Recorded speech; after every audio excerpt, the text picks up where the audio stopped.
Wagume Ivatu Wano Enigbe. Avivie Dono Mavagmo. Ire manu gwa me mokpani atave na no sono me. Ni aru dai lao. Mama G, my mother. The only mother that I have. You are welcome to this show, mommy. I love you so much. Mommy swagger. Swaggerlistic. Now this one God can't say your pikin make it they do, you understand? Make you invite people. Why la wo mean na because of sonome. I first they give una music because women when not they respect their husband, whether they talk say waiting mama talk, they not like I want correct them. You will be mama, my mother, so mama Kali the Siralo woman. You fit talk as I take pet my husband. I dey call her my king, my everything.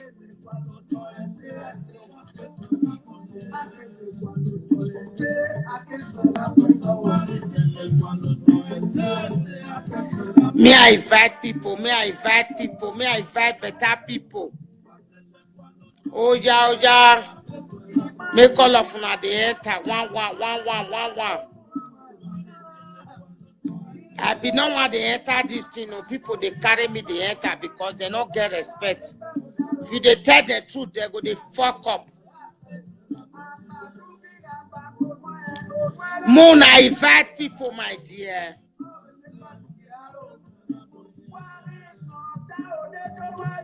Beyonce, my darling, please can you call me in, my sweetheart?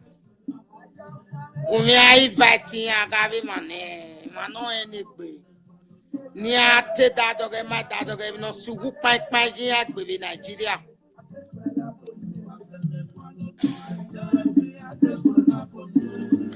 Ivie do kwala ma kwale po ma. Na uwe mi ya re ani nyoma. Wazegie my dear. Wa su ejo. I mean, na my talele Mary. Agbi mo gbijo da fun me gboda fun me. Isupa gbe magbon. Ija titi. Ija ebe ni titi e.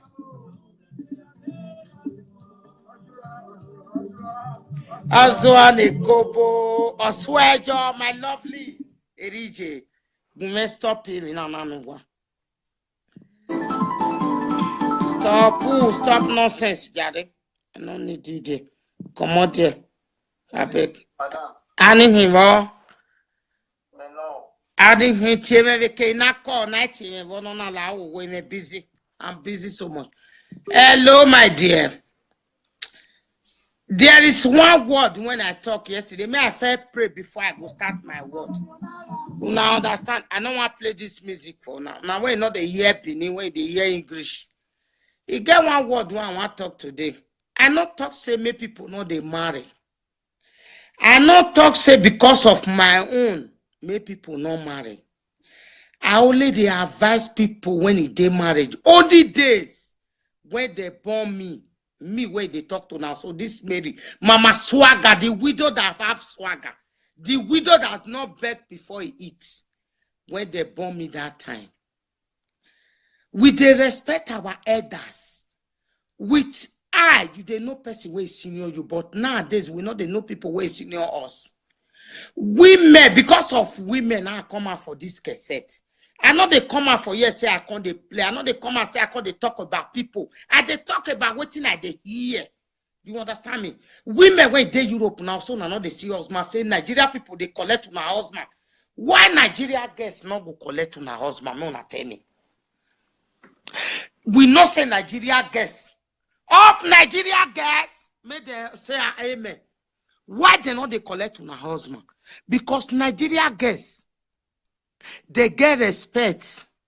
Una they talk say that they use juju. Juju na for everybody. Me because me I don't use her before. I not use her take carry man. I use that for myself. Myself. Who talk? Now me they talk and say who talk say juju not work. You not get money when you want to buy juju. Now make and they talk say juju not they work. Because when native doctor asks you say may you bring 20,000, you go give after 5,000. Now the 5,000 work on I go do for you. Or native doctor tell you say may bring 50,000, you go give her 20,000. Now the 20,000 work and I go do for you. If you send native doctor message away, he go grave, go collect me, a dead person come out. You understand me? Now the word when I talk. Women when they abroad one at the talk so I know they get husband. Those when I want to talk about today, they born before. I know what they call be born before. People when don't born one for house. If you like, you carry this juju where they this head. Take on them. The love no go come. Because they get one kind of character. When they are useless, mama, give them. For Nigeria, Africa, I say, oh, the amount that get one kind of useless character when he give them, when they not the feel forget. Because they go their house, their mama go they cause their papa, they will come get them for body. Man never tell you say you dey craze. You go tell and say na God go punish you, papa punish you, mama. I want to tell you say one marry you. Make una tell me. If you want to talk to me, come. I go call you for video. Talk to me. Not be said the one on the top for my back when I don't finish. Una call they say wetin that mama talk. Una not like her.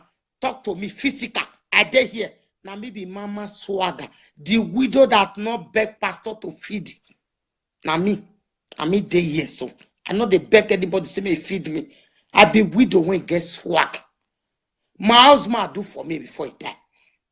May he rest in perfect peace. My husband, my lovely, my precious, my love, my prince, my darling, my sweetheart.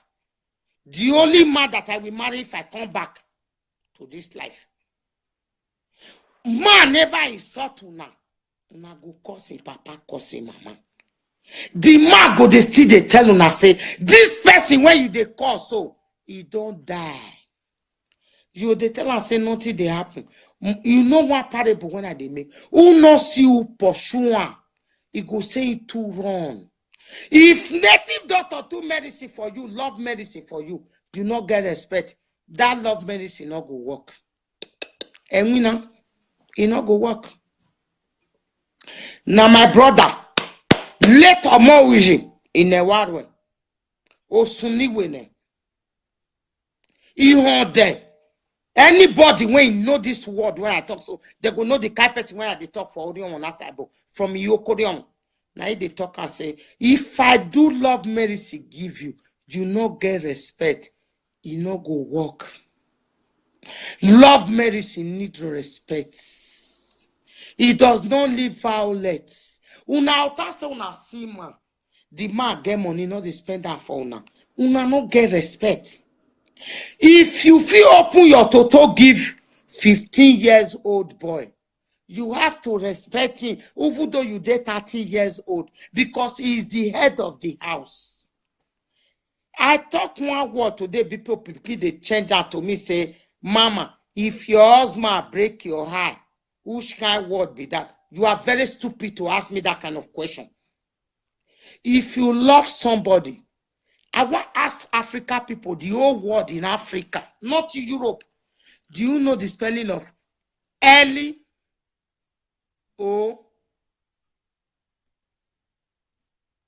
That love,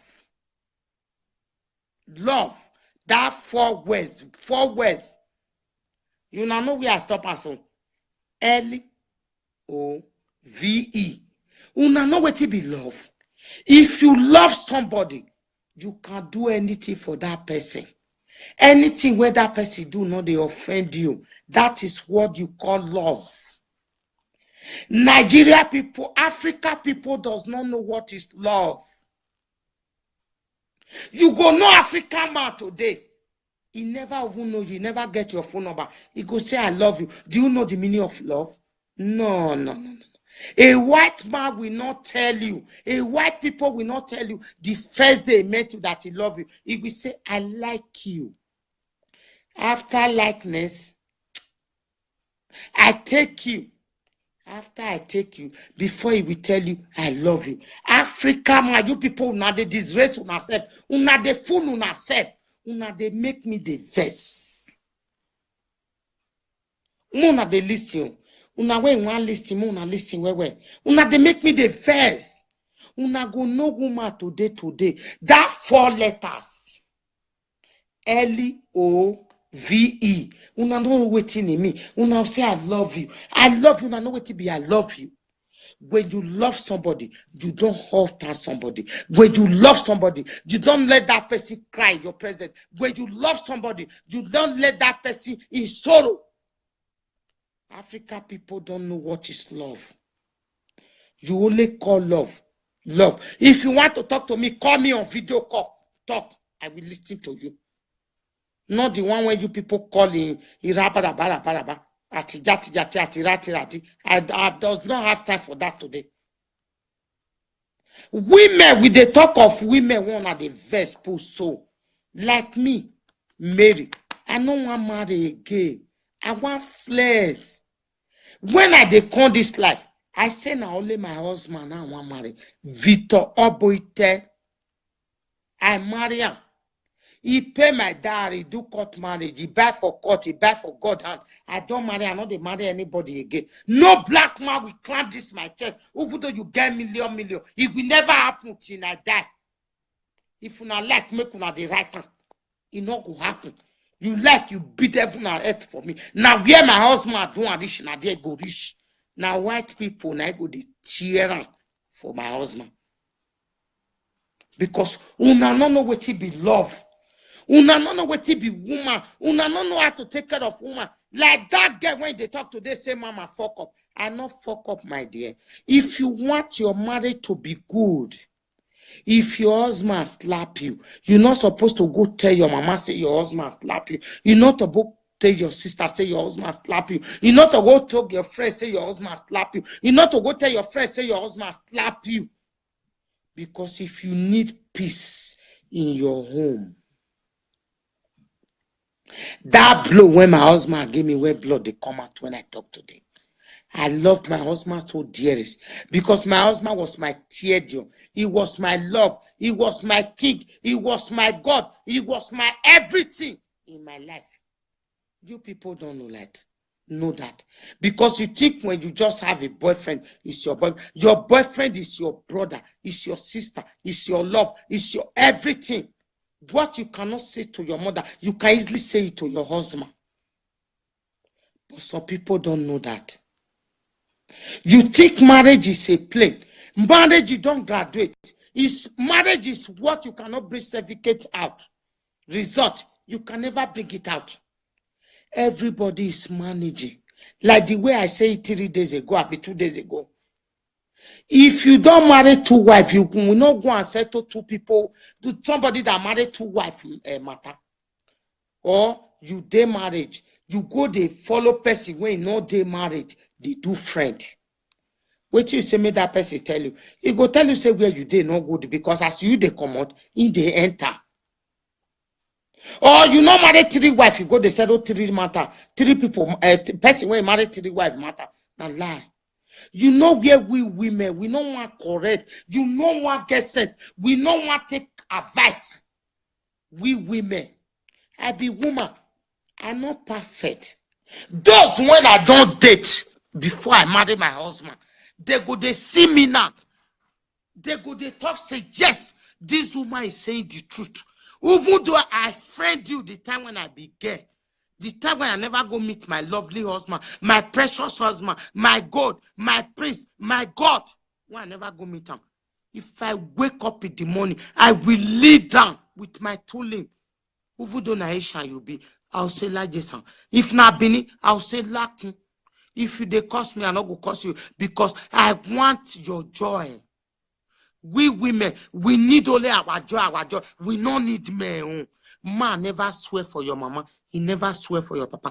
You go they swear for your papa, they swear for your mama. All that swear when you swear for that man and your papa and your mama, now you get them. I swear. If man still swear for another person, papa, when you marry, Your wife never curse your papa, you never curse your mama. You curse the papa and the mama. Now your own mama and your own papa, now you they curse. Not be any other person. Now me they talk, mama swagger. The swagger, the widow. The widow that have swag, now me they talk so. Nobody. Now me. If una like, una like me. If una like, make una not like me. I doesn't care. If the whole world can hate me, I like myself. I'm so happy. You understand me? I also have a daughter, the way you people say. I have a daughter that is precious. My daughter cannot fuck up because if he fuck up, I will drive him away. I will tell him, go to your husband. He have paid your dowry. It's your charges. It's your father. It's your mother. Your husband is your mother. Your boyfriend. We dey think say we too get life. We dey think say we don't know body because say we don't get money. Any money where you get when you not get husband, you are a foolish woman. I mean, they tell you today.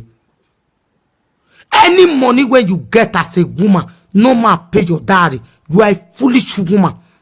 Like me today, if I die today, I will die in precious, lovely. My husband do everything where they do. He pay my people. He pay God. He pay government. He settle everybody. When he marry me, I'm the happiest woman in the whole world. If you marry when you not get respect, as now they talk and say, I not fit call my husband daddy. You are a mad woman. For you to say you cannot call your husband daddy. You can call a pastor daddy. You can call a native daughter daddy. You cannot call your husband daddy. You are a foolish woman. Idiot. Now you be. Right to me say I be idiot. Me I curse your generation to generation.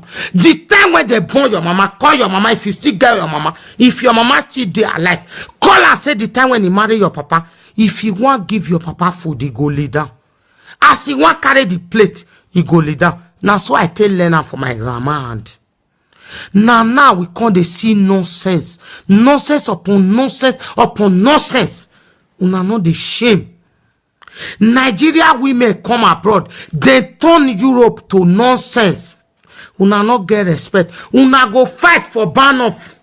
Una go fight for train station. Una go fight for train station. Una go cook because say you and the husband they quarrel. Una go throw away food. Una not the shame. Una go they come out for husband house. They enter another one. Idiot. Africa women. Are you not ashamed of your people? You people are not ashamed of yourself? You know what I dey like for this life? If you say the first husband when you marry no good, the second one when you want go enter, it go be war. The first one go give you liberty. You know what it be liberty? You they do everything when you like. You they manipulate that man. You get they refuse money, you go they use them. You go they do everything. The second one when God want give you, when God want to punish you, all your money go they spend that for your head. Make you know say God not they play while you God not before one eye. God is real. He does not change. If you say the first man when you marry, no good. The one where God want give you go be the bad one. The one where go change you to sorrow to sorrow, not be sorrow to joy. As I dey talk now, I go the verse. Now who draw rope of goat? Now they stay front, not be me.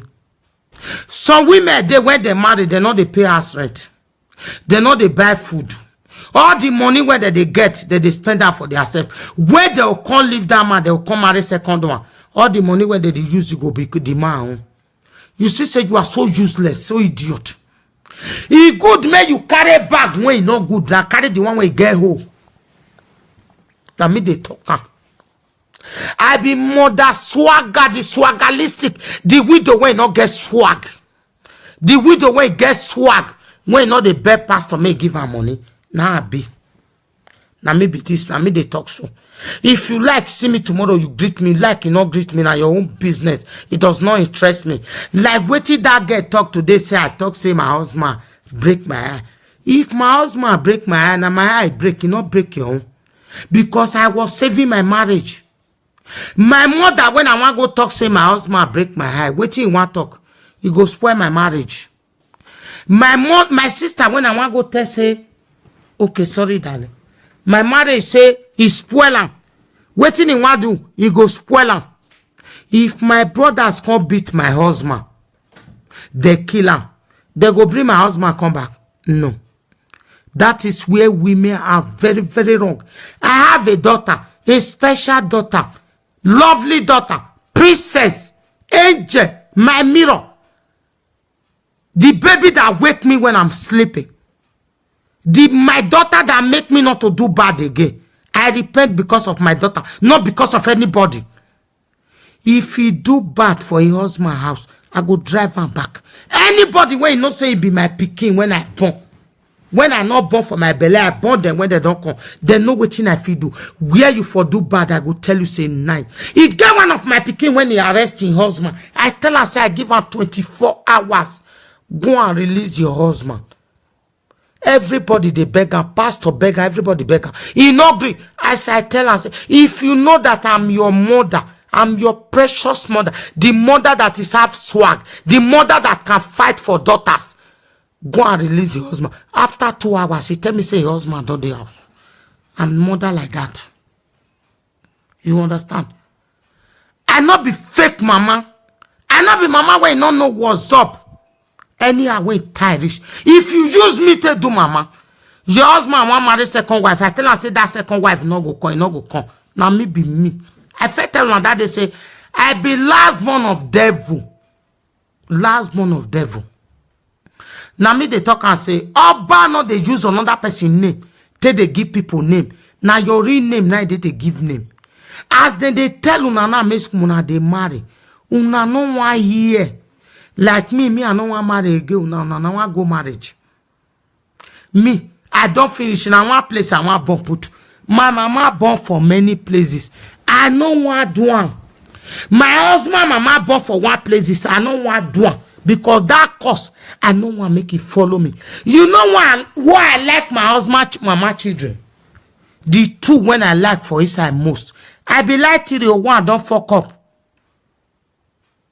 Bra pastor, my lovely daddy, and Gashon, and Okoro. Okoro don't fuck up with me around. We don't pull left for one bag where we not fit come out our bag. I love her. If Okoro they friend one guy, not they carry another one. If Gashon they friend one guy, not they carry another one. If Bra Christopher may you rest in perfect peace, my lovely daddy, may you rest in perfect peace till we see. You know the friend. But the rich children when my mama husband born, all of them are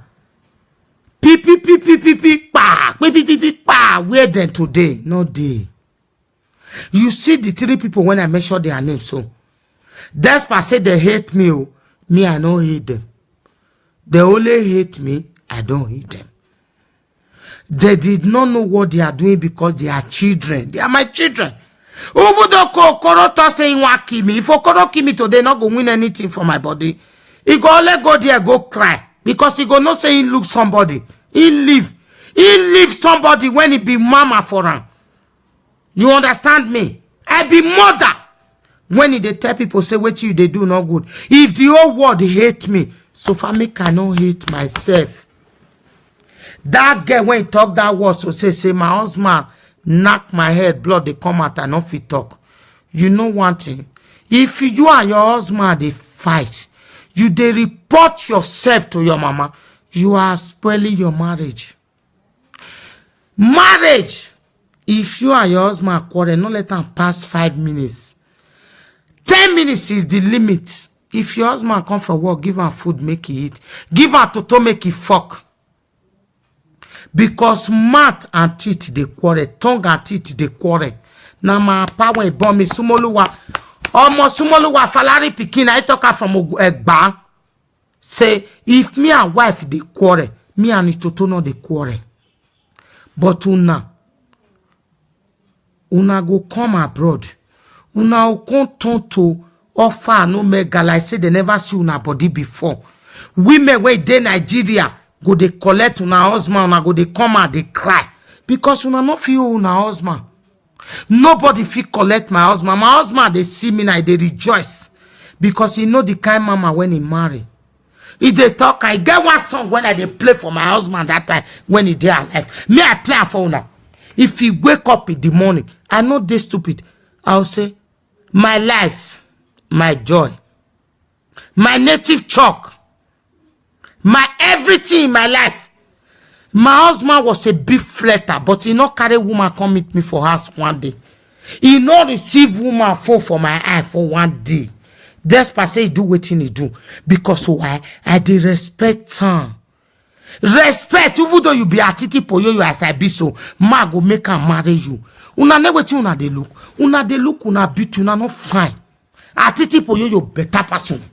I go dey begin dey support men. If una want die, make una go die. Those who no want change. Ma go there abroad, they not get paper. You as a woman, you go get paper. You not go give am. You not go give am. When that man go come strong, he go come get that paper. Now that time you go come tell us, Mona go Nigeria, Mona come marry. You know say na death you dey plan. Say go death you. No. Okay, man, not get money, not get work. You go to get money.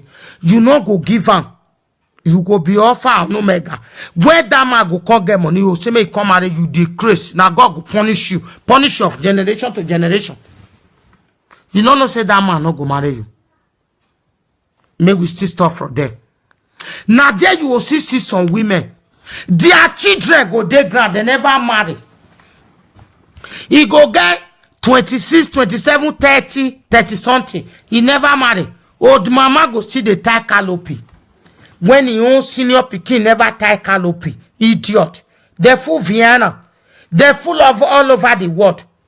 Their pikin never marry. They go they marry. Una they vex me. Now because of Yoruba people and Benin people now come out, but una don't they vex me. Igbo people now the people where they respect before. They can't look Benin, look Yoruba, they can't spoil. If you marry Igbo woman before, you could get respect. Now, they can't face Benin, face Yoruba, Yoruba jati jati ati rada rada. Olo sha wan lori buruku, and wan rada rada. Yoruba woman go there husband house, he go dey flirt. He go drive your husband, come up for husband house. He go enter.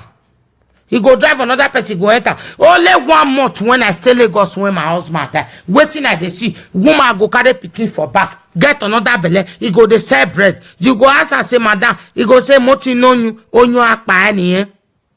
Una wan frustrate the men. Men no go gree. May God not let them to gree for you people. If una get respect, men go dey marry una. If una not get respect, I not get me child you. But I get for children. When I born for outside. Children. When I not even born. But I get there as children. Una not go fit frustrate them with una children. Una not go fit frustrate them with that una bomb. Una not go fit. God forbid. Ma go friend una no got reach 3 months. Una go get belle. Una want frustrate in life. Make una use pikin teta. Na pikin una teta una self. Na una they suffer. Because when they want correct una no go gree. Idiot. Una no go ever gree. May God bless me. My dear, thank you, darling. Una no go gree. Ma go friend una go no say fair get woman when he dey date for 20 years, 50 years. He never marry her. Una go get belle, una no want remove am. Olo sholori buruku awarada jati. Una no want remove am. Una they make me the vessel because I know they want me at the insult una. As una want me at the insult una, so I go they give una as una one time. Useless people. Mona go London as they take drive women, men put for outside. Men go buy house. They go they work for inside snow. Co go day. They go they walk. Una go drive the put for outside. They go carry mother-in-law come. Una go drive the husband when get house. Una go carry una pikin enter. Make una pikin. Pikin go the fuck Oyibo. Or Oyibo when they fuck una go the fuck una pikin. Una not the shame. Africa people. May God not let me be Africa again when I'm coming to this life. I will be South Africa. I don't know una where. Una they talk say waiting mama they talk not the enter una here. May God punish una when they talk say waiting at the talk not the enter una here. I they advise una mona forget respect. Can you believe now, woman, a girl, he and a boyfriend go the quarrel. I go mortar. I be want go stay mortar because I want change country as my husband died. I reach there. A man and a woman was quarreling. He never reached quarrel whether they throw away food. Beast when Asian woman they cook for pot happy. He say be Asian from Ekmama. He go throw away the food for inside dustbin. How man want to marry that kind of woman? Mona, tell me. Tell me. How woman want to marry? The man never over talk. He don't they insult the papa, insult the mama. They insult the family. You the insult of the family when you marry. Like what my husband brother talk that they say they insult the family. I know they insult the family because those who not give respect to himself. I not get anybody when me with a dog quarrel. Like that Okoro, my prince. That one when he call himself prince. I never insult her one day. Now because of his sister when he not good. That's his sister when he be idiot. When he wants scatter the family. God shall not they mind them. May you get peace for this Europe when you be Gashon. Everything when good for this Europe, you go get a Gashon. Even though you not call me when my husband die, I still love you the way I love you. Because you are from my country, you are from Delta. Delta not they carry last, now first with the carry. Benin people feed the fuck up. Yoruba people feed the fuck up. Benin people feed the fuck up. Asian people feed the fuck up. Delta people not they carry last, now first with the carry. You will never fuck up. You will reach in this Europe when you did. Because you are a different somebody. You understand me? Una go they insult una boyfriend like so na they insult water. Boyfriend never curse una mama na go curse. Now me they talk and say that word when that girl talk today reverse me. Now me they talk and say if your husband curse your papa and your mama, leave her. That curse when he curse your papa and your mama, now his mama and his papa now they curse because he no respect his mama, he no respect his papa. Now he make her curse your papa and your mama. My husband they curse my papa and mama. He go say now God go punish my mama, punish my papa when he don't die. I go tell her say already they don't die. Who the cause they come for?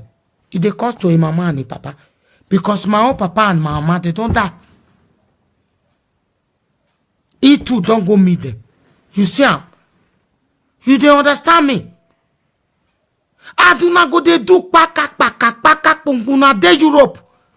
People come up for Nigeria make them come better. Una come Europe, una come spoil more. Una no they respect una husband. Una no they take off na children. Una no they take off na people. Despite say mama don't spoil una because una mama na go they want make her die now they go die. Una mama, the mama when born now when they spoil una when no good when God go punish when God go carry all of the go air fire. If una come abroad una go spend 10 years. Una mother no go ask una say whether una go marry. Una no they think una go there road 5 years. Una mama no go ask una say this road one a day no good. Make una they bring money make they check for area. Make they chop. Idiot. Una mama go come up for una papa house, go marry another boyfriend. Get another man when he go they talk to. Una go they call that man stepfather idiot. One na papa, he go turn una papa to donka. Na Nigeria for say when pikin don't come abroad, he papa automatically go turn to drunker. He when he pikin go call say where your papa dey, he go say your papa don't they drink. And the papa no they drink. Before you come up for us, your papa no they drink. But when you come reach abroad, your papa go come they be drunker. You not go ask your mama as a good pikin say, when before I dey Nigeria, my papa no they drink. Why be say I can't come out now my papa come they drink? You go be that, you go put your mama, you go come out your mama for your papa hand. You know say you are a useless daughter or a useless son. Some women go sit there here, they go born. They not go tell the man when they marry, say they don't born. They many. Una say men no good, men no good, men no good. Men want to trust una, useless people. Una no want respect una self. Men for the like una. If you get 3, tell that man say I get 3 children. If you want marriage, you marry you. If you don't want marriage, you make it stay. It's not your God. God will bring the one who will be your own. You go tell that man say you never born. After you don't born one for I get one for size box. The girl get 21 years old for a house, he say never born. But after he don't born till the man can't no say he don't born. If he reach Nigeria, the pikin go they call her auntie. Auntie ni Oloshi, Olori Buruku, Rada, Jati. Una see there abroad, women. Una not go finish for my matter. If una like Mona, they cost me. Now una be the rope when you draw goat, when you go stay front of goat. Now una be for me. Because as una not want change me, I go try to change una. Mona they listen to me. Una go there, una go get children for us, una go get the man when una marry for years, say una never born. Una not get 15. After una don't sing that man put for inside hole. Una cut and say, I get John for us, I get Peter for us. How that man want to marry una, make God punish una. I want to marry una. You know the. Una say wetin Mama G they talk. The widow that have swag, he not get wetin they talk. Wetin they tell una na truth. Instead una mind na no say na truth. Una go dey change and make God punish una head. Those when they talk say wetin Mama they talk, they not like her. Because I they tell una truth. I reach to born una. He said, God, favor me, say my husband not destroy my womb. I need to burn her 20 times. 100. I need to burn her. Now me, they talk and say, I know the fear face. Matt, not the fear waiting in one talk. Now one talk and I the fear. Now me, that be that person. You go wake up in the morning, not fit tell your husband, say, la mogun, la kun, la bo, la yesan, la loke. You will say, make the man come buy you phone, make God punish you. Or make the man can't tell you saying go marry you. I want to marry you. You wake up in the morning, you fair is. You see them for abroad. So all these small rat, mushes and wizards when they carry come abroad. If they talk for Italy, they go, they cause their mama, they cause their papa, they cause their self. Una also not the see husband. How una want to see husband when you go your boyfriend house, you not feel washing cloth, you not feel clean house when you they sleep. You go sleep from morning till night, you not go wake. That man go come from work, you will say you want go eat for Chinese food. When he go come back, he go say he want marry you. I want to buy that ring itself. If you want go buy, I know they not go sell for it. Son go there, he go there as my ass, he go get to Igbo boyfriend. Oloshi, Olori Buruko, that. If that man come no, I want to marry you, make God punish you now. Una say wetin Mama talk, una not like her. Wetin Mama talk, una not like. I dey talk the truth to give una mokuna. Make we beg the men when they abroad. Me. If una no say una be men, una say amen. Make them for marry una, make them not go, make them not they go Nigeria, go they carry apia for Nigeria. Make them not go they carry lion for Nigeria. Una they say they do bad. Ma go come up for Germany, go marry for Nigeria. He go come up for Italy, go marry Nigeria. He go come up for Japan, go marry for Nigeria. He go come up for Australia, go marry for Nigeria. One a day here, they don't want marry una. Una not the shame una head at all. Una not the shame. He go come out. He go marry for everywhere, not go marry una not go the shame. Una not get shame for una self. When women flew abroad, una not get single character. Una wake up in the morning, una not feel greet una husband say, oh Jay, Anwamo, Alo, una not feel greet. Those when it be Bini, they not feel treat their pikin Bini. They go wake up, they build house, their husband never build house. Their husband go come bend, come get a suke. Olele gumazi. I don't know what English they corner. They will come bend. When their wife don't get her son, them of them. When their wife not they take they give them to me that they fuck, their penis not called they walk. He go the fuck or he boy not go give your husband to make you fuck. He go say now once in a 2 months now with the do idiot. Una for set to make una see what God want do for una. Una they talk no. They tell me say na so God want to punish una. They tell me nonsense say na so Mama G do. Na so Mama no let una get rest of mind. Who they talk that kind of word? Me I hear her for a mouth. Me I give her dirty slap.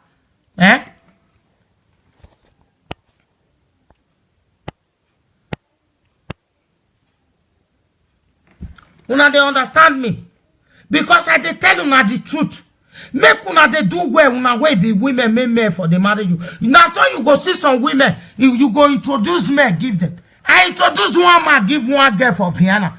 He tell the man as a chief as the man be. He said if the man not the licked it to he not go marry her. Can you imagine? You want kill the medicine when you did the man, but do you want kill her suddenly dead? Make God punish you. If man not lick your toto, you not go marry am. Over there you want me man they lick your toto, you not go do it for his house. Achago kobo. Olori buruku agarada na jati. Eh? Una no go say make una hide am. Say if the man don't marry you, make you see what the man want do. Una go just open una dirty mouth to dey make a puaka like Chris people.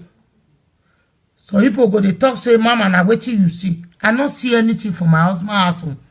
For the years when I take marry my husband, I not carry woman come meet me. I be a titi poyoyo. He not receive woman call for my present one day.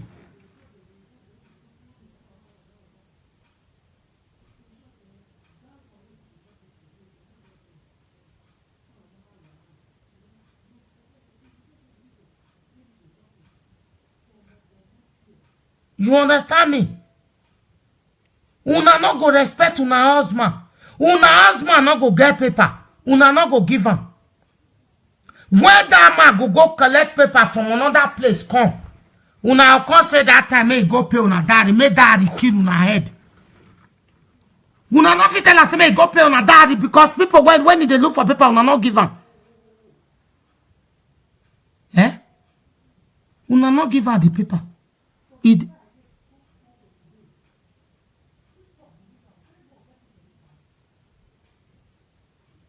Eh? Eh, Jabari?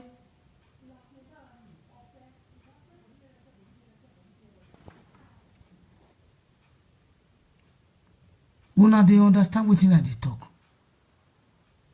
Make una they make me the verse, I don't like am. Wetin that girl talk to they reverse me. Say mama talk say man not the beat woman. If you talk nonsense, you no say woman go beat you. Not they hear you, my brother Jare. I know the verse. You understand? I did they tell them the real truth. I know they quarrel with you now because what you now they do, I know they like her. I know they like her really. Men our flowers. As now they talk say women. As now they talk say women now our princess. Now so men still be our king. You understand? Men are our king. May we they respect them. He get money, oh, he not get money. May we they give her his own respect. May we they give her his own respect. Because say man not get money, we not fit give her respect again. Because say man not get paper, we not fit give her respect. Because say you carry man come abroad, you not fit give her respect. Eh? Una go give curse mama, curse papa. Like say, na mama, na born your mama. Everyone change money for the girls, man. Husband full abroad. May they know they go Nigeria, go they marry a titi poyoyo. Eh? Those when they Nigeria, they want to they marry for year. We when they here want to go they marry the one way they Nigeria. Eh?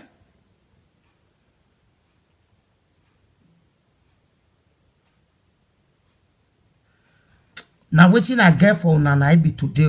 Now that girl I really make me vex today. I don't like him. I get time for now on Friday. Because of Friday now people when they marry when their sister not they let they stay husband house. Now be my topic. My topic on Friday.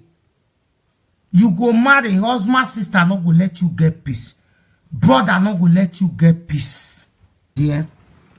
I dey hear una Jare, una confirm, una tell me what you want Jare.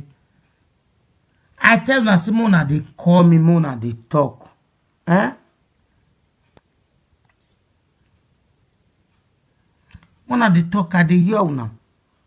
I dey nyaw.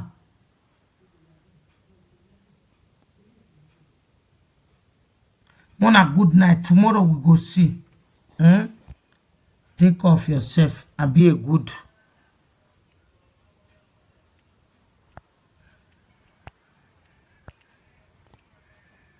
Mona change. Mona they see husband for abroad, eh?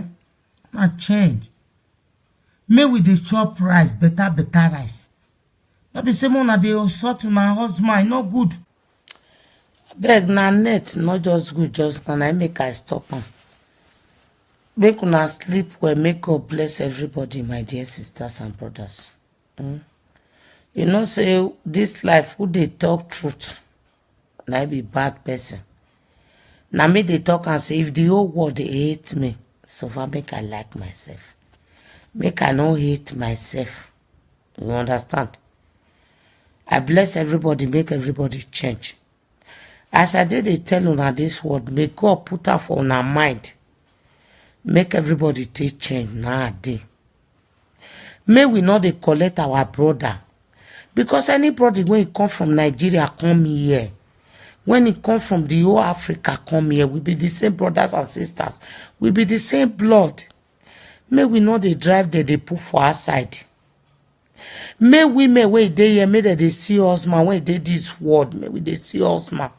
Now not be me. Me I know they marry again. Make una they see us man. Not be same man go dey Europe. He go from here, go Nigeria. He go marry. He go from here, go Ghana. He go marry. Go from here, go Cotonou. He go marry. He go from here, go Lagos. He go marry. When women fool where we dey so, may we change our character. Those who ain't not like wetin I dey talk now, you sabi because you know interest me. Women when they this abroad now, not get respect. Now make men not they marry now. I still they repeat am. A woman man go dey quarrel. You carry the food when you dey cook for fire. You go to where for inside dustbin. Which kind character be that? Tell me. Which kind useless character be that? Food when you put for fire when you and your boyfriend want eat.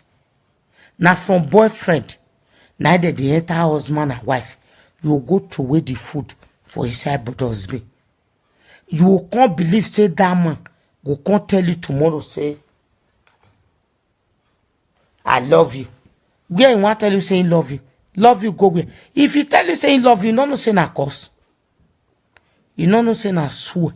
Na he swear for you. If you even tell you say, will you marry me? You no say na swear. Big swear. Na he swear for you. Eh? Man never even curse una mama, curse una papa. Una go curse a generation to generation. How na what is those when they always they do that thing. Now born before for Nigeria. They don't get one children for Nigeria. Now me they talk and say if native doctor do medicine for you, when you not put respect, Jonah, that medicine not go work. Oh, it not go work, my dear.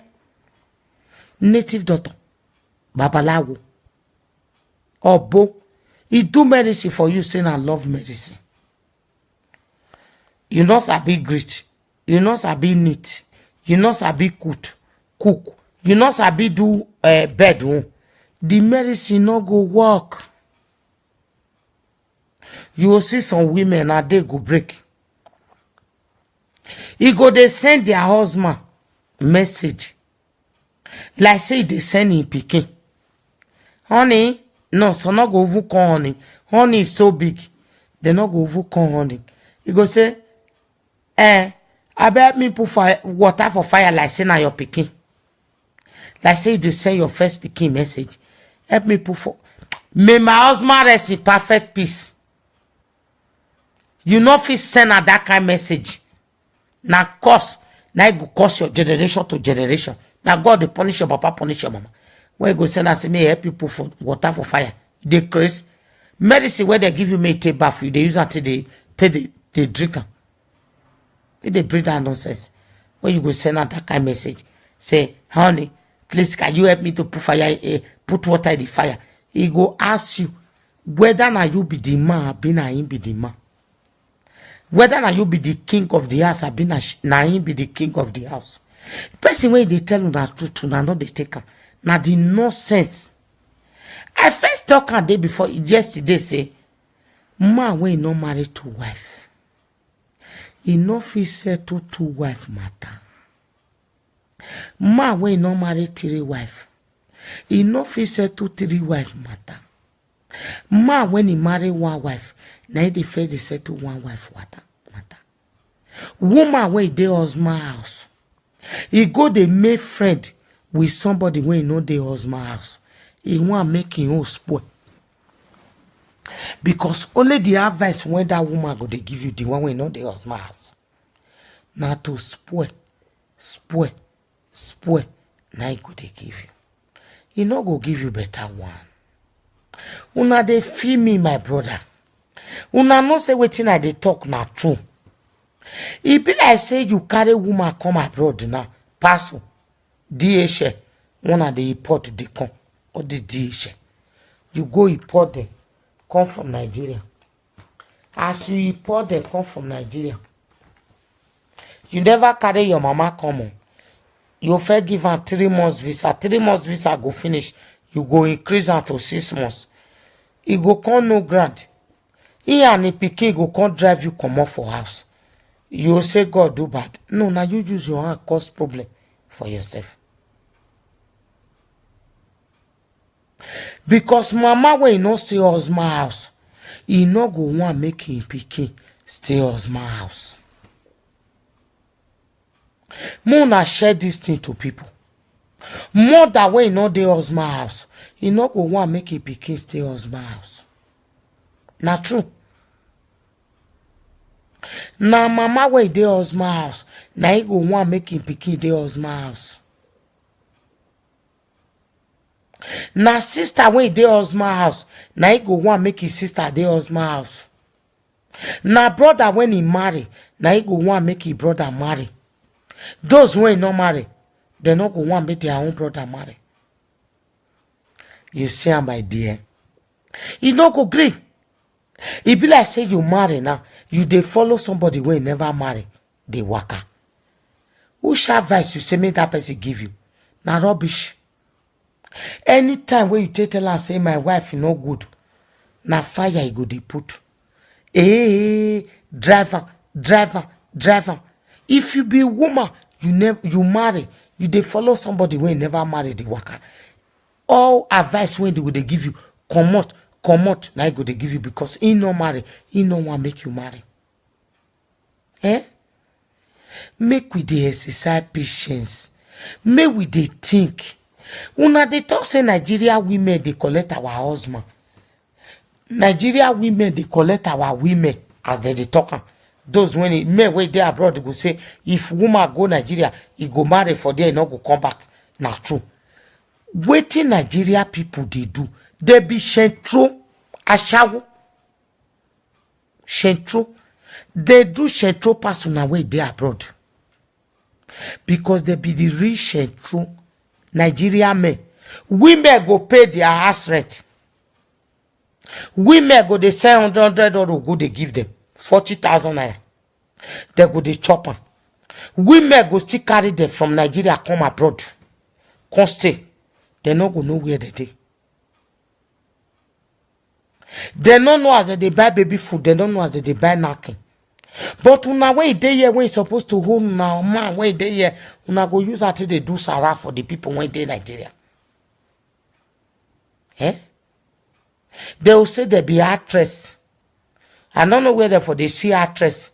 So say they be video enemy. So say they be this. So say they be this. I don't know what they be. You now me they talk and say if he illiterate, he marry graduate. Graduate he go be illiterate. Illiterate he go be graduate. We come here come hustle. E get where we go hustle rich. We go no say we want marry. No, we not go marry. Or more na pikin na be your first person for this life. If you die today, na your pikin.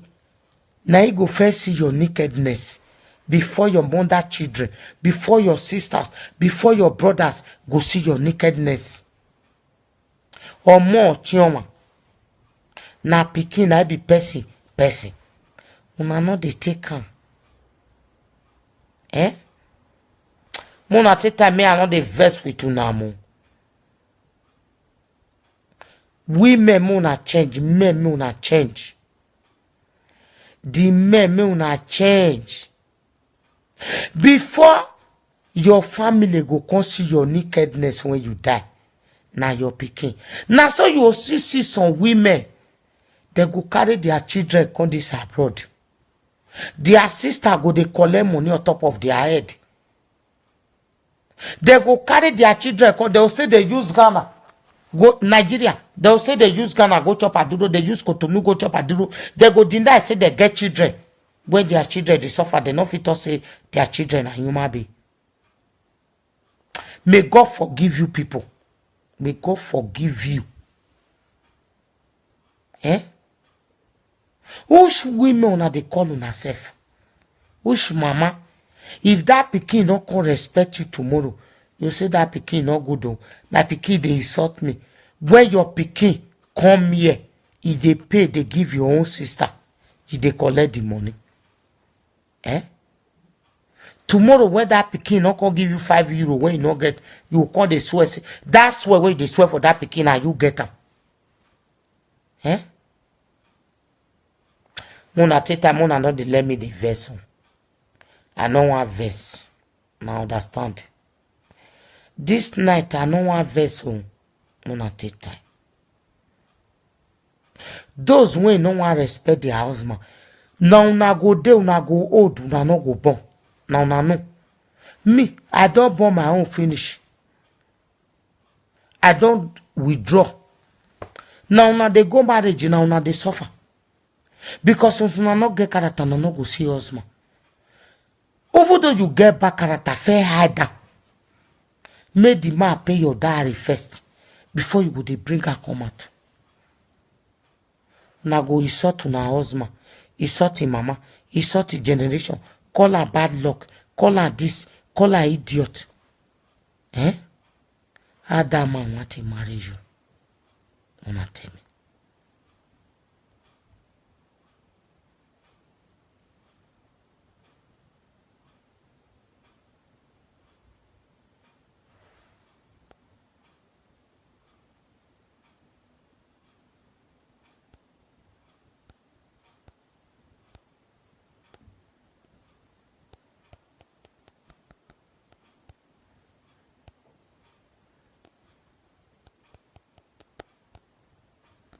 How they want to advise una? Eh? Una go there, una no go respect una self. The abroad now don't fool.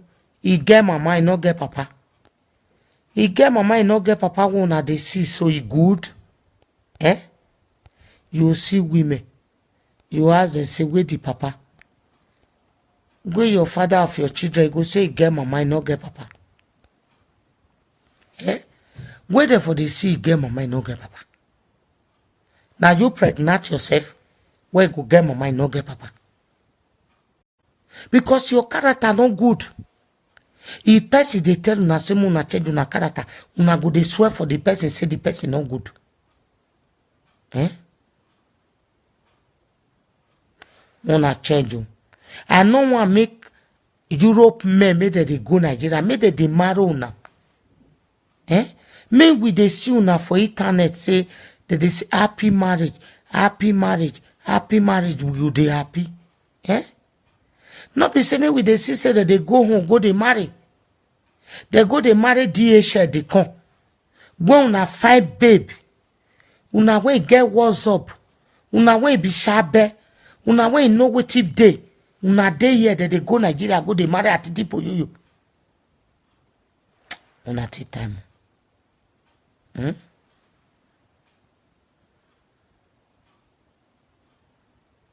This evening I been on one talk. Una somebody carry me enter this place. If you marry where your husband they beat you they tell your family, you know say you marry this boy. Your mama they tell you say that marriage when they no good. You don't know say your mama no wish you good because your mama want make it they chop your money, your $100 when they collect for the area. You know want make you marry. You don't know say now your mama they. Your family when you don't want make you marry, now plenty pass the one way you want make you marry. As soon as they this Europe, Dubo, Silalo, Cameroon, Ghana, everybody, make una ask una mama, make a sort of una they make una call una mama, make una answer say, mama, I want marry. Make you see what your mama want tell you or your papa or your sister. Whether they not go tell you say, brother, where you they rush, you they go. Because they don't want make you marry.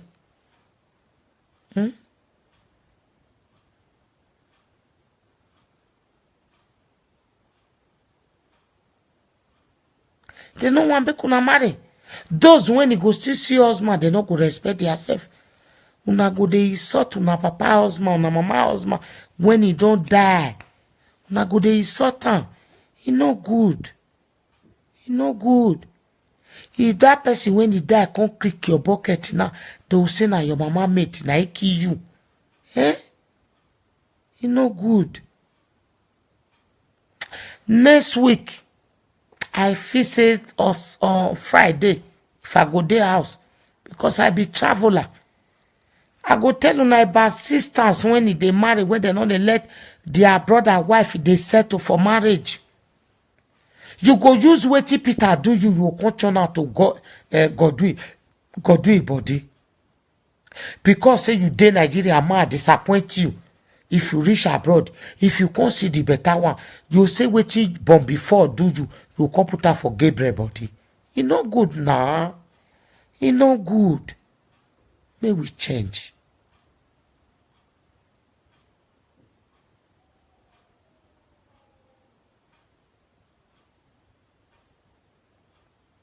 If you get anything to say, call me, my dear. I will answer you.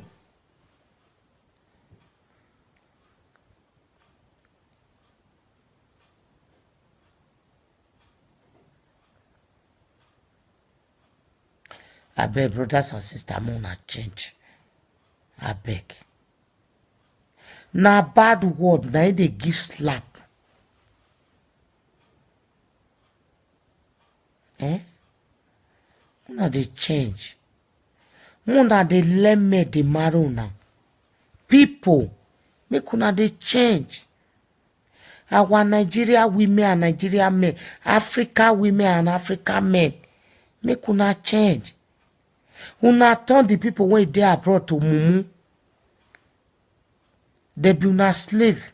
It no good. You don't ever see any man when woman they take care of. You go see na outside in one they go. I know say some men no good. Eh? I know say they're no good. No matter how you go do for the rich. But we women, when we forget respect. If you get money like Dangote, you no get husband. Now useless woman now you be. God already ordained that one for us. May we dey stay husband house. May go dey deceive us. And now whether they deceive, una no they know what they do now. All the men where they abroad, those who never get wife now one. They will get wife for Nigeria, get children. They will reach here, they go they deceive una. They deceive una, make una forget sense. Make him they marry una for here, make they leave the one way they house. Una no go gree. Una go they fool una self. Eh?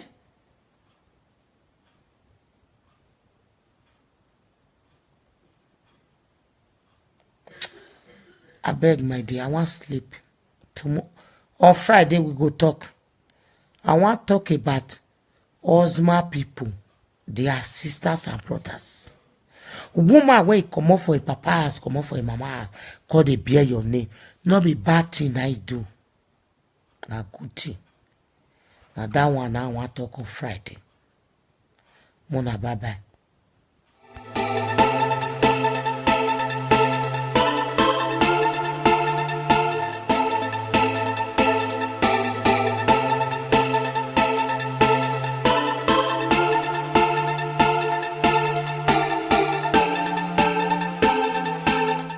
Today, now your pikin.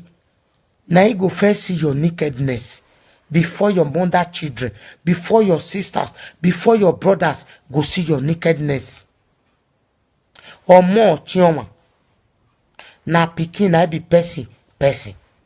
Una no dey take am. Eh? Mona take time me I no dey vex with una mo. Women muna change, men muna change. The men muna change. Before your family go come see your nakedness when you die, now your pikin. Now so you see some women, they go carry their children come this abroad. Their sister go they collect money on top of their head.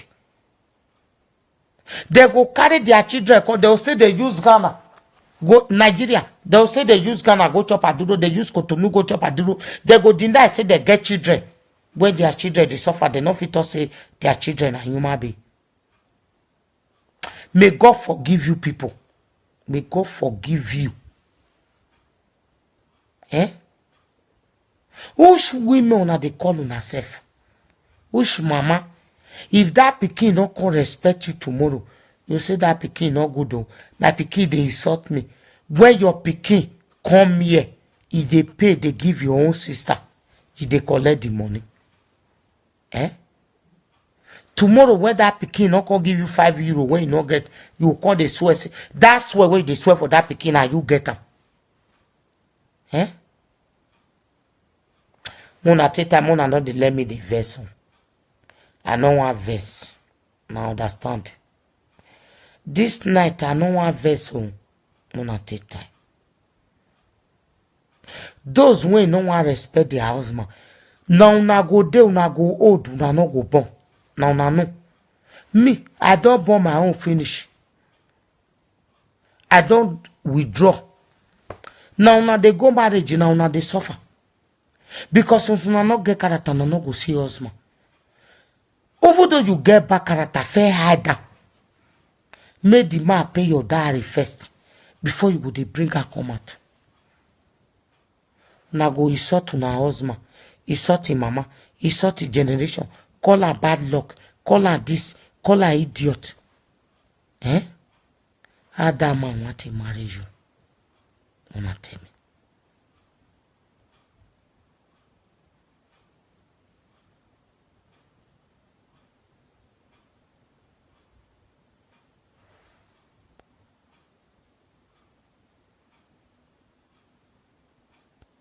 Now tomorrow we go see. Take off yourself and be a good.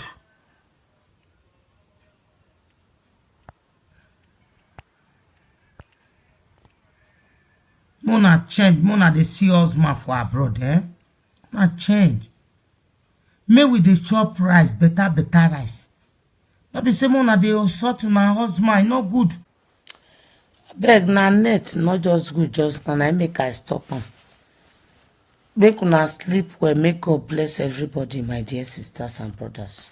You know, say this life, who they talk truth, na be bad person. Now me they talk and say, if the whole world they hate me, so far make I like myself. Make I not hate myself.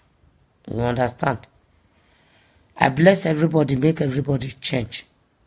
As I did they tell una this word, may God put her for una mind. Make everybody take change nowadays. May we not they collect our brother. Because anybody when he come from Nigeria come here. When he come from the whole Africa come here, we be the same brothers and sisters. We be the same blood. May we not they drive there, they put for our side.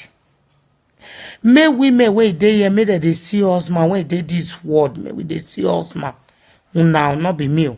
Me I know they are not they marry again. Make una they see us man. Not be same man go to Europe. He go from here, go Nigeria. He go marry. He go from here, go Ghana. He go marry. Go from here, go Cotonou. He go marry. He go from here, go Lagos. He go marry. When women full where we dey so, may we change our character. Those who ain't not like wetin I dey talk now, you sabi because you know interest me. Women when they this abroad now, not get respect. Now make men not they marry now. I still they repeat am. How woman man go dey quarrel. You carry the food when you dey cook for fire. You go to where for inside dustbin. Which kind character be that? Tell me. Which kind useless character be that? Food when you put for fire when you and your boyfriend want eat. Now from boyfriend, neither the entire husband and wife, you go to where the food for inside dustbin. You can't believe say that man go can't tell you tomorrow say I love you. Where you want tell you saying love you? Love you go where? If he tell you saying love you, no say na cause. You no say na swear. Na he swear for you. If you even tell you say will you marry me? You know say na swear. Big spirit. My husband, my lovely, my precious, my love, my prince, my darling, my sweetheart. The only man that I will marry if I come back to this life. Man never insult una. Una go curse him papa, curse him mama. The man go dey still dey tell una say, this person when you dey call so, he don't die. You dey tell am say nothing dey happen. You know one parable when I dey make. Who no see you pursue am, he go say it too wrong. If native doctor do medicine for you, love medicine for you, do not get respect. That love medicine not go work. And we know it not go work. Now my brother, let omo wiji in a warwe. O suni wene. Ihon de. Anybody when you know this word when I talk, so they go know the kind of person when I talk for audio on that side. From Yokodion. Now they talk and say, if I do love medicine give you, you not get respect, you not go work. Love medicine need respect. It does not leave violence. Una otase una see man. The man get money, not they spend that for una. Una not get respect. If you feel open your toto give 15 years old boy, you have to respect him, even though you date 30 years old, because he is the head of the house. I talk one word today, people they change that to me, say, Mama, if your husband break your heart, which kind of word be that? You are very stupid to ask me that kind of question. If you love somebody, I want to ask Africa people, the whole world in Africa, not Europe. Do you know the spelling of Eli? Oh, that love, that four words. You know where I stop at so. L-O-V-E. You know what it be love. If you love somebody, you can do anything for that person. Anything where that person do not they offend you. That is what you call love.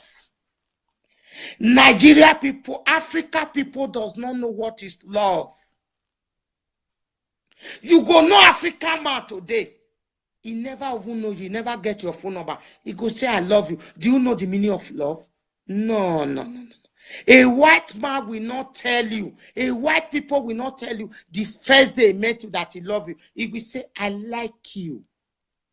After likeness, I want a man owner. You know the when I say what Mama G they talk, the widow that have swag, you not get what they talk. What they tell na truth. Instead of mind, na no say na truth. Una go they change and make God punish una head. Those when they talk say what Mama they talk, they not like her. Because I they tell una truth. I reach to born una. He said God favor me, say my husband not destroy my womb. I reach to born una 20 times. 100. I reach to born una. Now me they talk and say I know the fear face. Matt not the fear waiting in one talk. Now one talk and I the fear. Now me, that be that person. You go wake up in the morning, not fit tell your husband say la mogun, la kun, la bo, la jesan, la loke. You will say make the man come buy you phone, make God punish you. Or make the man come tell you saying go marry you, I want to marry you. You wake up in the morning, you fair is. You see them for abroad, so all this small rat. Wishes and wizards when they carry come abroad. If then they talk for internet, they go, they cause their mama, they cause their papa, they cause their self. Una also not they see husband. How na want to see husband when you go your boyfriend house, you not feel washing cloth, you not feel clean house when you they sleep. You go sleep from morning till night, you not go wake. That man go come from work, you will say you want go eat for Chinese food.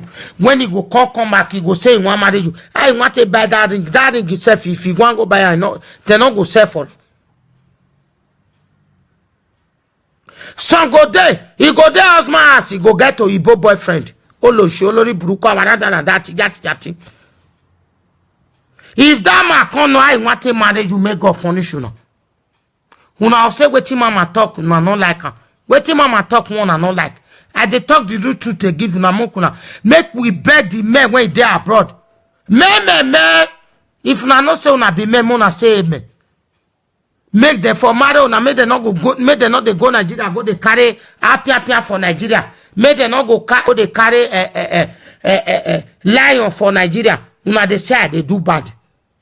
Ma go come up for Germany, go marry for Nigeria. He go come up for Italy, go marry Nigeria. He go come up for Japan, go marry for Nigeria. He go come up for Australia, go marry for Nigeria. One a day here, they don't want marry una. Una not the shame una head at all.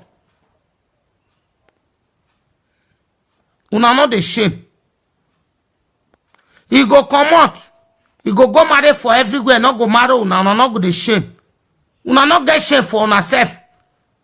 When women flew abroad, una not get single character. Una wake up in the morning, una not feel greet una husband say, "Oh Jay, Anwamo, alo, una not feel greet." Those when it be Bini, they not feel treat their pikin Bini. They go wake up, they build as their husband for Nigeria, Africa say, oh, their mother get one kind useless character when he give them, when they not the feel forget. Because they go their house, their mama go they cause their papa, they will come get them for body. Man never tell you say you dey craze. You go tell and say na God go punish you, papa punish you, mama. I want to tell you say you want marriage you. Make una tell me. If you want to talk to me, call. I go call you for video. Talk to me. Not be said the one they talk for my back when I don't finish. Una call they say what that mama talk. Una not like talk to me physical. I dey here. Now maybe mama swagger. The widow that not beg pastor to feed. Now me dey here so. I know they beg anybody say me feed me. I be widow when get swag. My husband do for me before he die. May he rest in perfect peace. My husband, my lovely, my precious, my love, my prince, my darling, my sweetheart. The only man that I will marry if I come back to this life. Man never insult una. Una go curse him papa, curse him mama.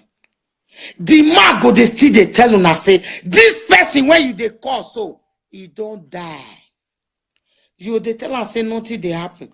You know one parable when I they make. Who not see you pursue one, he go say it too wrong.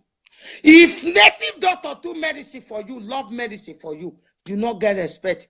That love medicine not go work. And we know it not go work.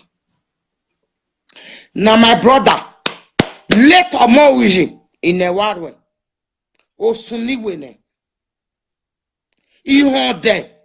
Anybody when you know this word when I talk, so they go know the kind of person when I talk for audio on that side, but from you Korean. Now they talk and say, if I do love medicine give you, you not get respect, you not go work. Love medicine need respect. It does not leave violence. Una auta say una see man, the man get money, not they spend that for una. Una not get respect. If you feel open your toto give 15 years old boy, you have to respect him, even though you date 30 years old, because he is the head of the house. I talk one word today, people they change that to me, say, Mama, if your husband break your heart, which kind of word be that? You are very stupid to ask me that kind of question. If you love somebody, I want to ask Africa people, the whole world in Africa, not Europe. Do you know the spelling of Eli? Oh, when you not say it be my pikin when I born. When I not born for my belly, I born them when they don't come. They know what I feel do. Where you for do bad, I go tell you say 9. He get one of my pikin when he arrest his husband. I tell her say I give her 24 hours. Go and release your husband. Everybody they beg her, pastor beg her, everybody beg her. He no agree. As I tell her, say, if you know that I'm your mother, I'm your precious mother, the mother that is half swag, the mother that can fight for daughters, go and release your husband. After 2 hours, he tell me say your husband don't the house. I'm mother like that. You understand? I not be fake mama. I not be mama when you don't know what's up. Anyhow when tired. If you use me to do mama, your husband want marry second wife. I tell her say that second wife no go come, no go come. Now me be me. I felt tell her that they say I be last born of devil. Last born of devil. Now me they talk and say, Oba no they use another person name. They give people name. Now your real name, now they give name. As then they tell una na make una they marry. Una no one here. Like me, I no want marry again. Una no want go marriage. Me, I don't finish in one place I want born put. My mama born for many places. I no want do one. My husband, mama born for one places. I no want do one. Because that cause, I no want make it follow me. You know why I like my husband, mama children? The two when I like for inside most. I be like 301, don't fuck up. Bra pastor, my lovely daddy, and Gashon, and Okoro. Okoro don't fuck up with me around. We don't pull left for one bag where we not fit come out our bag. I love her. If Okoro they friend one guy, not they carry another one. If Gashon they friend one guy, not they carry another one. If Bra Christopher, may you rest in perfect peace. My lovely daddy, may you rest in perfect till we see. You know the friend. But the red children, when my mama husband born, all of them are where then today? No day. You see the three people when I mention their names, so that's why I say they hate me. Oh, me, I don't hate them. They only hate me, I don't hate them. They did not know what they are doing because they are children. They are my children. Over the Okoro saying want kill me. If Okoro kill me today, not go win anything from my body. He go let go there, go cry. Because he go not say he look somebody. He leave somebody when he be mama for him. You understand me? I be mother. When he they tell people say what you they do not good. As the man be, he say if the man not the lick it to he not go marry. Can you imagine? You want kill the medicine when he did the man, but do you want kill her suddenly dead? May God punish you. If man not lick your toto, you not go marry her. Over there you want me man they lick your toto, you not go do it for his house. I shall go kobo. Oh Lori Buruka jati. Eh? Una no go say make una hide am. Say if the man don't marry you, make you see what the man want do. Una go just open una dirty mouth to make a puaka like crazy people. So people go they talk say mama na wetin you see. I don't see anything for my husband husband. For the years when I take marry my husband, I not carry woman come meet me. I be a titi poyoyo. He not receive woman call for my presence one day.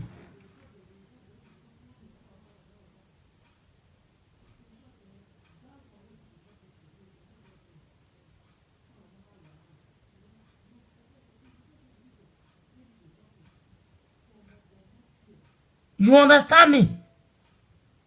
Una not go respect una husband. Una husband not go get paper. Una not go give him. When that man go collect paper from another place, come. Una come say that time may go pay una daddy. May daddy kill una head.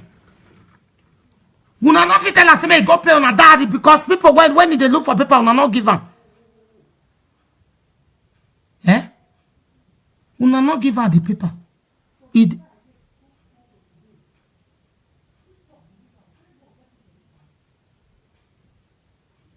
Eh?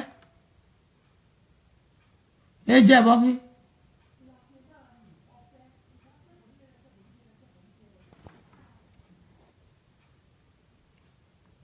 Una they understand what I they talk. Make una they make me the verse, I don't like him. Wait till that girl talk to they reverse me. Say mama talk, say man not the beat woman. If you talk nonsense, you don't say woman go beat you. Not they hear you, my brother Jare. I know the verse. You understand? I didn't they tell them the real truth. I know they quarrel with you now because what you know they do, I know they like her. I know they like her really. Men our flowers. As now they talk say women. As now they talk say women now our princess. Now so men still be our king. You understand? Men are our king. Make we dey respect them. He get money, oh. He not get money. Make we dey give her your own respect. I get one for size box. The girl get 21 years old for her house. He say he never born. But after he don't born to the man can't no say he don't born. If he reach Nigeria, the pikin go they call her auntie. Auntie niye. Oloshi, olori buruku, rada, jati. Una see there abroad, women. Una not go finish for my matter. If una like Mona, they cost me. Now una be the rope when you draw goat, when you go stay front of goat. Now una be for me. Because as una no want change me, I go try to change una. Mona, they listen to me. Una go there, una go get children for us. Una go get the man when una marry for years. Say una never born. Una not get 15. After una don't sing that man put for inside hole. Una cut and say, I get John for us, I get Peter for us. How that man want a marona, make God punish you. I want a marona. You know the. Una say what Mama G they talk. The widow that have swag. You not get what they talk. What they tell una na truth. Instead una might not say na truth. Una go they change and make God punish una head. Those when they talk say what Mama they talk, they not like her. Because I they tell una truth. I reach to born una.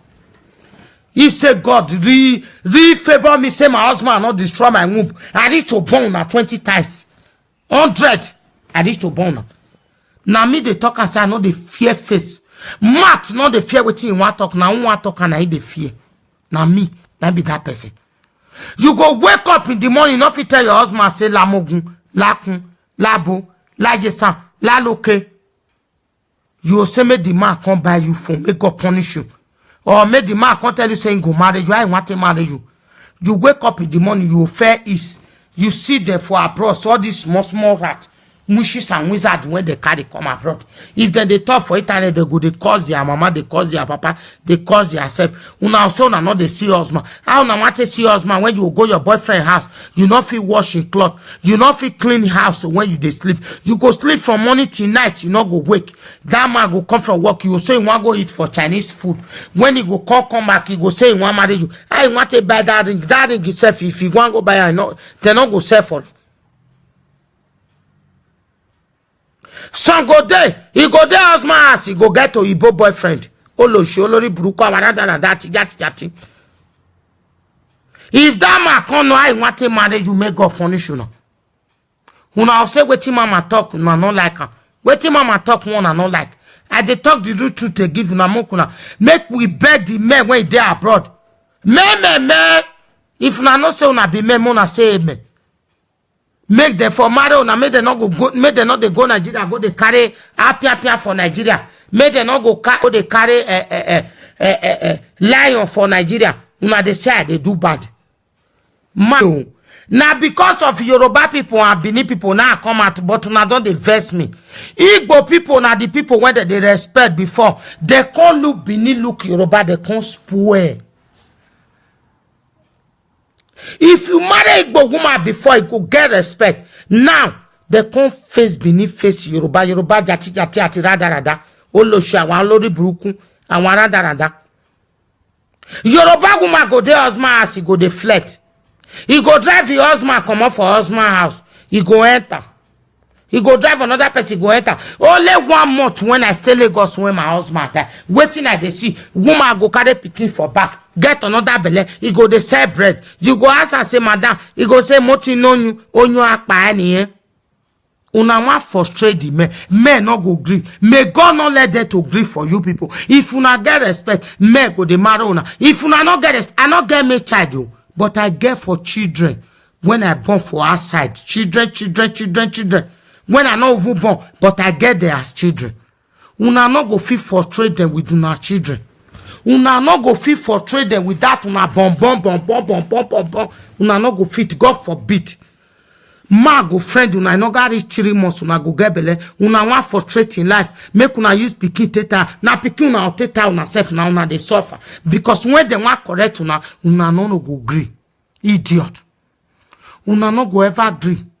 May God bless me. My dear, thank you, darling. Una no go agree. Ma go friend una go no say fair get woman when he dey date for 20 years, 50 years. He never marry her. Una go get belle, una no want remove her. Oloshi olori buruku awarada jati. Una no want remove her. Una they make me the vessel because I know the one me at the insult una. As soon as one me at the insult una, so I go they give una as una one time. Useless people. Mona go London as they take drive women, men put for outside. Men go buy house. They go they work for inside snow. Co go day. They go they work. Una go drive the put for outside. They go carry Modailo come. Una go drive the husband when get house. Una go carry una pikin enter. Make una pikin. Pikin go the fuck Oyibo. Or Oyibo when they fuck una go the fuck una pikin. Una not the shame. Africa people. May God not let me be Africa again when I'm coming to this life. I will be South Africa. I don't know una where. Una they talk say waiting mama they talk not the enter una here. May God punish una when they talk say waiting at they talk not the enter una here. I they advise una mona forget respect. Can you believe now, woman, a girl, he and a boyfriend go the quarrel. I go mortar. I be want go stay mortar because I want change country as my husband died. I reach there. A man and a woman was quarreling. He never reached quarrel to me. Not be said the one on the talk for my back when I don't finish. When I call they say what that mama talk, when I not like talk to me physical. I did here. Now maybe mama swagger. The widow that not beg pastor to feed. Now me day here so.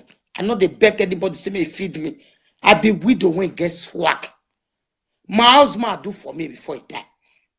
May he rest in perfect peace. My husband, my lovely, my precious, my love, my prince, my darling, my sweetheart. The only man that I will marry if I come back to this life.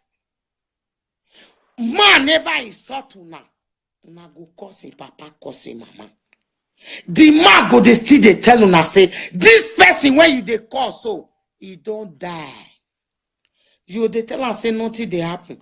You know one parable when I they make. Who not see you pursue one, he go say it too wrong. If native doctor do medicine for you, love medicine for you, do not get respect. That love medicine not go work. And we know it not go work.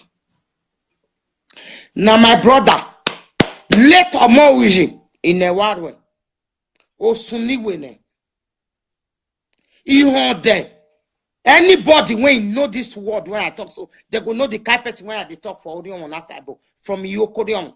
Now they talk and say, if I do love medicine give you, you not get respect, you not go work. Love medicine need respect. It does not leave violence. Una outa una see man. The man get money, not they spend that for una. Una not get respect. If you feel open your toto give 15 years old boy, you have to respect him, even though you date 30 years old, because he is the head of the house. I talk one word today, people they change that to me, say, Mama, if your husband break your heart, which kind of word be that? You are very stupid to ask me that kind of question. If you love somebody, I want to ask Africa people, the whole world in Africa, not Europe. Do you know the spelling of L-O?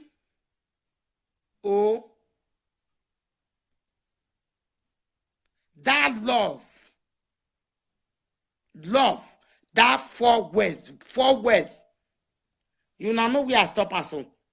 L-O-V-E. You now know what it be love. If you love somebody, you can do anything for that person. Anything where that person do not they offend you. That is what you call love. Nigeria people, Africa people with the chop rice, better rice. Not be same one they insult to my husband, not good. Beg na net, not just good, just can I make I stop them.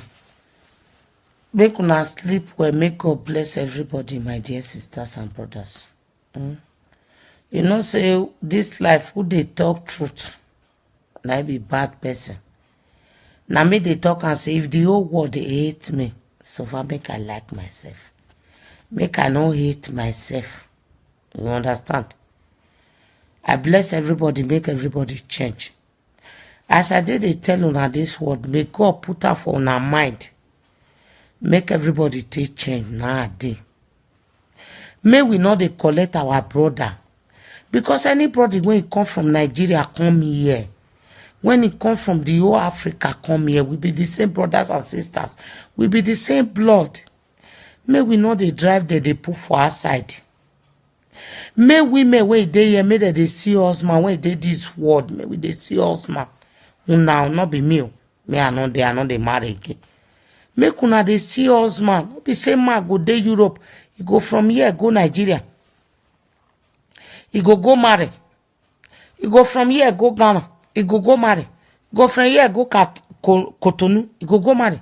You go from here, go Lagos. You go marry. When women fool where we dey so, may we change our character.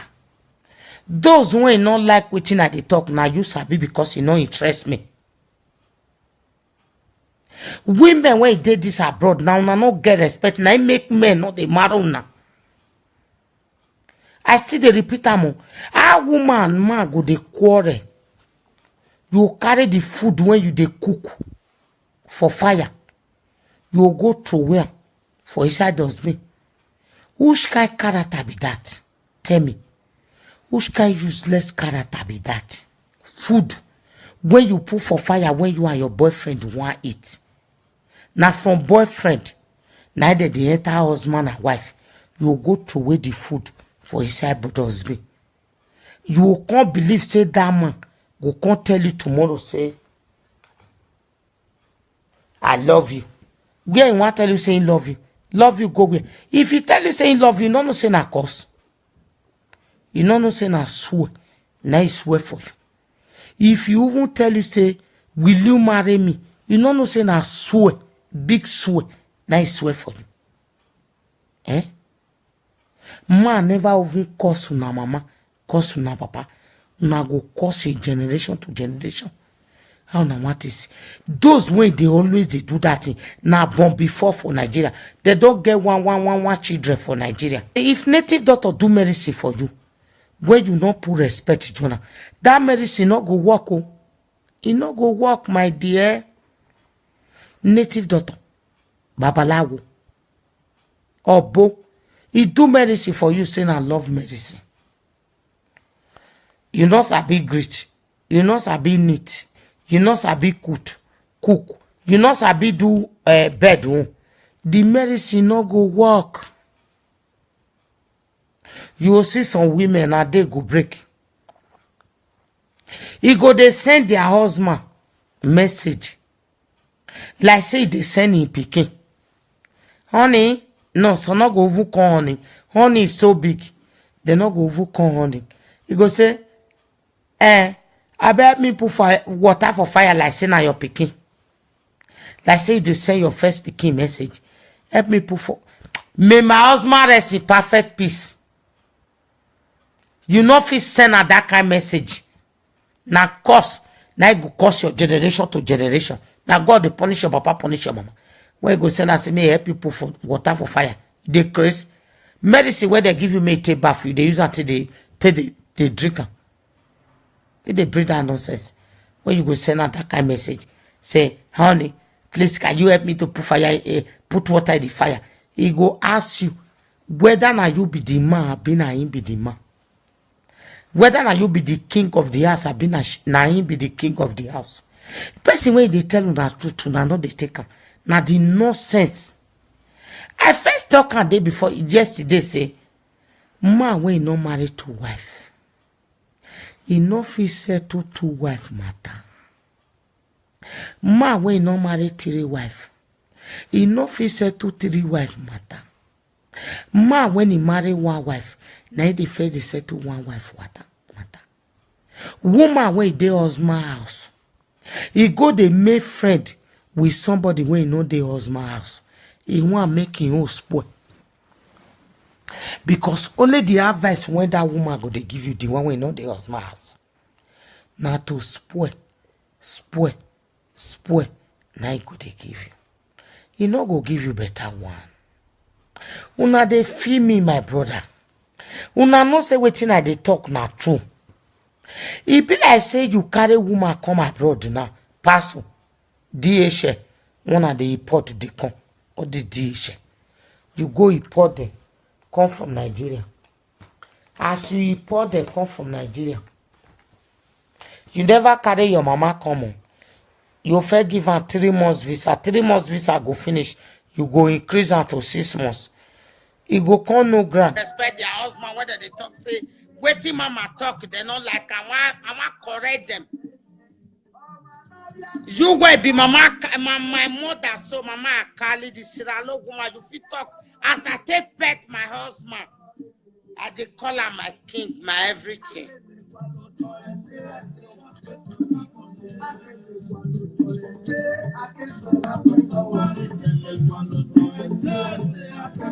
Me, I invite people, me, I invite better people. Oh, yeah. Make all of them the enter. One. I be no want they enter this thing. No, people they carry me they enter because they don't get respect. If you they tell the truth, they go they fuck up. Moon, I invite people, my dear.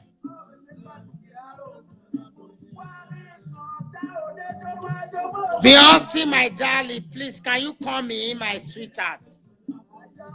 I invite you, I got my name. I know anybody. Ni ate dadoge my dadoge no sugu pipe baby Nigeria.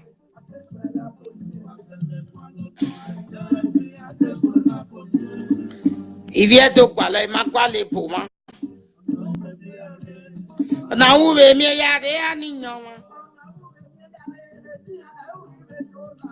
Wazegie my dear. Wasu ejo. I mean, in my talele Mary. I be more beyond that for me, but that for me.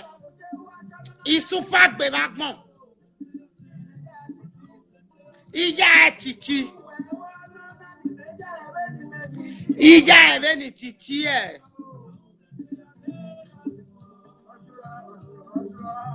Azwane kobo. Oswejo, my lovely. Erije. You stop him in another. Stop nonsense, Gary. I don't need DJ. Come on there. I beg. Adding him all. Adding him to not call night team won't allow when we're busy. I'm busy so much. Hello, my dear. There is one word when I talk yesterday. May I first pray before I go start my word.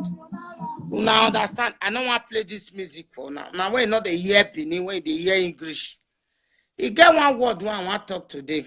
I not talk say make people know they marry.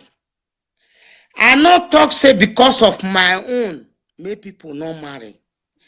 I only they advise people when they married. All the days when they born me where they and mama they don't die. It too don't go meet them. You see am? You don't understand me? I do not go they do paka punguna de Europe. People come up for Nigeria make they come better. Una come Europe, una come spoil more.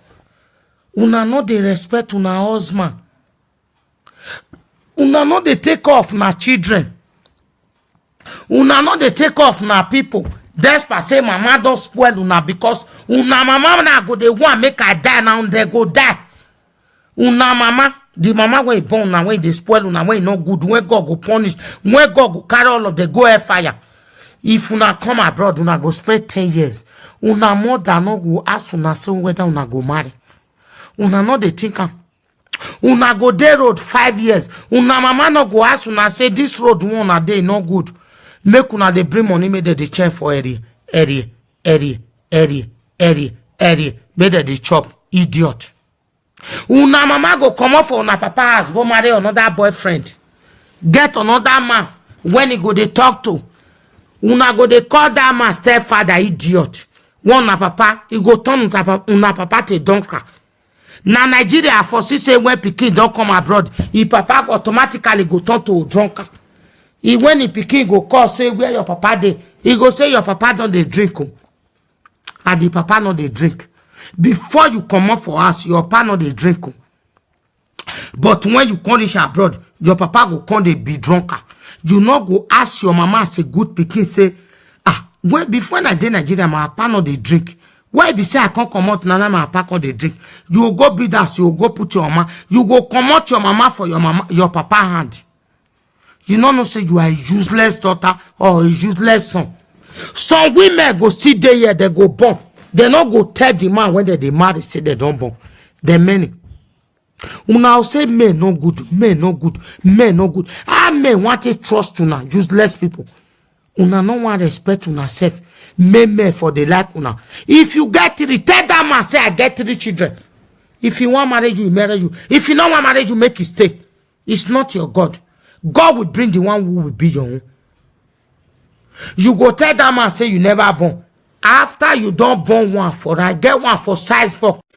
The girl get 21 years old for a house, he say he never born. But after he don't born till the man can't no say he don't born. If he reach Nigeria, the pikin go they call her auntie. Auntie niye. Oloshi, olori buruku, radadadati, jati. Una see there abroad, women. Una not go finish for my matter. If una like Mona, they cost me. Now una be the rope when he draw goat, when he go stay front of goat. Now una be